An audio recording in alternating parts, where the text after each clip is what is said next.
বাসায় মেয়ে নিয়ে এসে ও নেশা করে, অসামাজিক কার্যকলাপ করে ওর বাবা মার সামনে। So আমি তো ওকে জিজ্ঞেস করি না ও কেন এটা করে। তো এই ধরনের কোনো কিছু, এগুলো মিথ্যা কথা। মামুনকে এটা প্রমাণ করতে বলেন, আমি কেন রাত বিরাতে বের হয়ে যাবো? দারোয়ান তো সেটাই বললো। না, আমি কালকে গিয়েছিলাম থানায় জিডি করতে। আমার যখন কাজ থাকে আমি আমার প্যারেন্টস নিয়ে যাই। আর মামুন তো এই ধরনের অভিযোগ করতে পারে না। উই আর সেপারেটেড, আমরা ডিভোর্স ফাইল করবো, আমি ওর নামে মামলা করেছি। So আমি এখন কি করছি না করছি, কোথায় যাচ্ছি, আমার সেফটির জন্য আমি কি করছি, এই ধরনের কোশ্চেন তো উনি করতে পারে না। উনি নিজেই সারা রাত বাইরে থেকে মদ খেয়ে আমার বাসার সামনে এসে সিন ক্রিয়েট করে। So আমি কি ওনাকে কোশ্চেন করেছি উনি কোথায় থাকে? এই যে আপনারা আমাদের হেল্পিং হ্যান্ডের কাছ থেকে শুনলেন, ওর কোনো জিজ্ঞেস করার রাইট নেই আমি কি করি না করি। আমি আমার প্যারেন্টস নিয়ে কালকেও বাইরে গিয়েছি। কালকে আমি ওই মেয়েটাকে যখন এসেছে আমার এখানে, মেয়েটাকে নিয়ে আমি পুলিশের কাছে গিয়েছি, কারণ ও আমার এখন লাইবিলিটি। আমি তো শুধু শুধু ওর পরিচয় ছাড়া ওর এছাড়া রাখতে পারি না। কালকে আমি আমার প্রয়োজনে বের হচ্ছি। আমি এটা ছাড়া মামুন যদি এরকম কোনো কিছু প্রুফ করতে পারে যে আমি বাইরে যাচ্ছি, আমি কি করছি, ওকে একটু জিজ্ঞেস করবেন যে প্রুফ করতে। আচ্ছা, আমার তো ভাইয়া ফ্যামিলি মামুনের ফ্যামিলির মতো না। ওনার মাও বলছিল যে উনি এত টাকা কোথা থেকে পেয়েছে। তো আমি আসলে করাইলে থাকতাম না। আমার ফ্যামিলি একটা ভালো ফ্যামিলি থেকে আমি বিলং করি ভাইয়া। আমার বাবার ইনাফ প্রপার্টি আছে আমাকে ইয়ে করার জন্য। আমার একটা বাবার প্রপার্টি সেল করে ওইটার টাকা আমি এফডিআর করে রেখেছিলাম। ওইটার টাকা থেকে আমি একটা পার মান্থ একটা প্রফিট পেতাম, ওইটা থেকে আমি খরচ করতাম।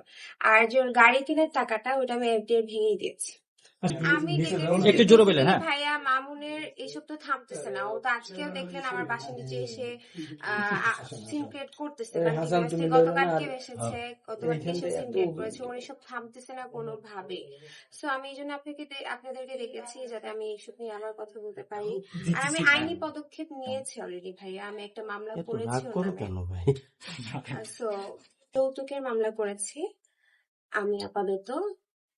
ভাই, আইনি প্রসেস গুলো নিয়ে আমি নাই কথা বলি, আমার লয়ার মানা করেছে। তো এতটুকুই আপনাকে কোর্টে এতটুকুই জানিয়ে রেখেছি, জাস্ট আমি মামলা করেছি আর কি।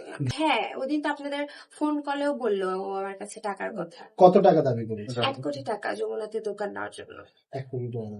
জি। এটা কি যৌতুক হিসাবে চেয়েছে 1 কোটি টাকা? যৌতুক না তাহলে কি এটা? ও আমার কাছে কেন টাকা যাবে? একটা ওয়াইফের কাছে বিয়ের পরে কেন একটা হাজবেন্ড টাকা যাবে এভাবে করে? বিয়ের পর থেকে ভাইয়া আমি ওকে 40 to 45 লাখস এর মতো টাকা দিয়েছি।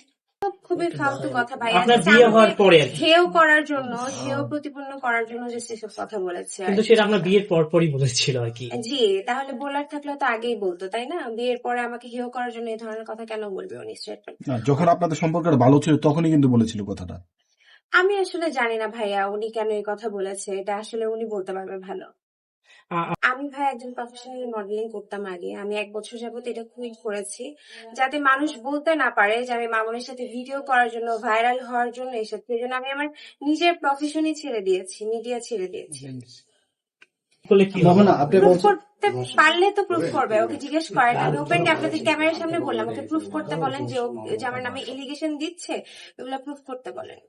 মামুন তো বলতেছে তার কাছে ভিডিও আছে আপনি যে রাত 4টা 5টা বাজে আসেন এবং অভিযোগ করছে সাথে আপনার সাথে বিভিন্ন ছেলে নিয়ে আসেন। আচ্ছা, ভিডিওটা আপনি একটু দেখাতে বলবেন, আমিও দেখতে চাই ভিডিওটা। কোন ছেলে আমার বাসায় আসে একটু ভিডিওটা আমি দেখতে চাই।